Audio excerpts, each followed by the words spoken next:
संतान नहीं है। कुछ दिन पहले ही बेटे की मृत्यु हो गई। तो उनका महंत कहता है, अरे ये तो दिल से जला हुआ है, दिल से दुखी है, ये बलि योग्य नहीं है। फिर कहते हैं दूसरा उपाय देखो। फिर कहता है पत्नी है। तो कहता है नहीं जी, कुछ दिन पहले पत्नी की मृत्यु हो गई। तो कहता है अरे ये तो अधंग है, क्योंकि पत्नी नहीं रही।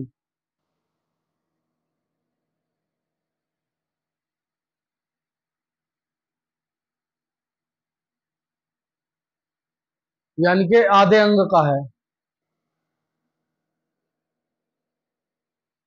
ये बलि के काबिल नहीं है, योग्य नहीं है। तो जो पुरोहित, जो महंत देख रहा था, तो उनका कबीले का राजा कहने लगा कि ये मृत्यु के भय से झूठ बोल रहा है,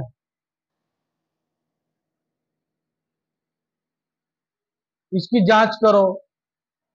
ये झूठ बोला है कि इसकी पत्नी बेटा मर गया है। फिर उसकी जांच करते हैं, उसको देखते हैं, तो उसकी एक उंगली कटी हुई थी। तो जब उसकी उंगली कटी हुई देखी, तो उनके पुरोहित ने बोला, अरे ये तो अंग भंग है, इसकी बलि बिल्कुल भी नहीं लगेगी। तो उस कारण उसको फिर छोड़ दिया जाता है। जब उसको छोड़ दिया जाता है, राजा अपने राज्य वापस आ जाता है। अब उसको अपने मंत्री की बात याद आती है। वो सिपाहियों को आज्ञा देता है कि मंत्री को ढूंढ के लाओ।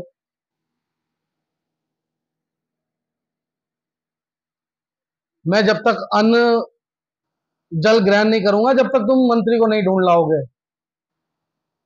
सारे सिपाहियों को मंत्री के ढूंढने के लिए निकाल दिया जाता है, भेज दिया जाता है। सब जाते हैं मंत्री को ढूंढने, मंत्री को ढूंढ के लाते हैं। और मंत्री को देखकर राजा बड़ा खुश होता है और उसका धन्यवाद करता है। कहता है, मंत्री, आपकी बातों को मैंने बुरा समझा, बुरा माना, लेकिन आपकी बातों के कारण आज मेरी समझ में आया, मेरा जीवन दान बच गया। वो अपने जंगल की पूरी घटना मंत्री को बता देता है। इसी में जब राजा मंत्री को देश निकाला कर देता, राज्य से जाने के लिए कहता, उस वक्त भी मंत्री यही कहता है, भगवान का भला, भगवान ने भला करे, कि भगवान की कृपा, जैसा भगवान चाहे। तो जब वो अपनी सारी कहानी उसको बता देता है, तो कहता है, ये सब भगवान की कृपा है राजा साहब। आपका देखो, आपकी जान ही नहीं बच गई, मेरी भी जान बच गई। अगर उस दिन आप गोरोध में आकर मुझे राज्य से बाहर ना करते, तो मैं आपके साथ जाता। आपकी उंगली कटी होने के कारण तो आपके तो प्राण बच जाते, लेकिन मेरे प्राण चले जाते। इसमें भी भगवान की कृपा हुई। आपने क्रोध में होकर मुझे राज्य से निकाल दिया और मैं चला गया, और इसी कारण आप जंगल में अकेले गए, और आपकी उंगली कटी होने का आपके प्राण बच गए, और मैं आपके साथ नहीं गया, मेरे भी प्राण बच गए। तो इसमें भगवान की ही कृपा है, क्योंकि जो भी होता है वो अच्छे के लिए होता है। भगवान कभी बुरे के लिए कुछ करते ही नहीं। भगवान ने तो बुरा शब्द का उच्चारण शायद कभी करा ही नहीं। सब हमारे कर्मों का फेर है।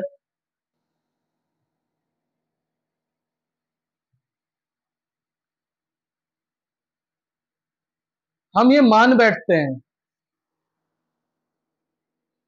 अपने दुखों को। कुछ ऐसा हमारे घर में कुछ हादसा हो जाए, कुछ हमारे घर में अनहोनी हो जाए, तो हम एकदम दोष देते हैं, हे भगवान ये तूने क्या किया, हे भगवान ये तूने क्या कर दिया। अरे भगवान ने कुछ नहीं कर दिया, सब आपके कर्मों ने कर दिया। आपको जब पता है बुरा करने से बुरा ही मिलेगा, तो करते क्यों हो? प्रयास करो ना उसको छोड़ने का। कर्म का फल तो भोगना पड़ेगा, अब नहीं तो बाद में, बाद में नहीं तो अब भोगना तो पड़ेगा ही। तो इस कहानी से हमें क्या शिक्षा मिलती है? कि भगवान की कृपा हर समय साथ होती है। बस उस कृपा को अपने लायक बनाने में हम सक्षम होने चाहिए। जैसे मैंने बताया था, माँ अपने बेटे से कभी भी मुंह नहीं मोड़ सकती, तो परमात्मा भी अपने बच्चों से कभी मुंह नहीं मोड़ते। बस मैं यही चाहता हूँ आप इस कहानी से कुछ समझें, और इस कहानी को बोलने में, बताने में, कहने मेरे वचन से, मन से कोई त्रुटि हो गई हो, उसके लिए मैं क्षमा प्रार्थी हूँ। जय श्री कृष्ण, जय श्री दत्तात्रेय भगवान, दंडवत।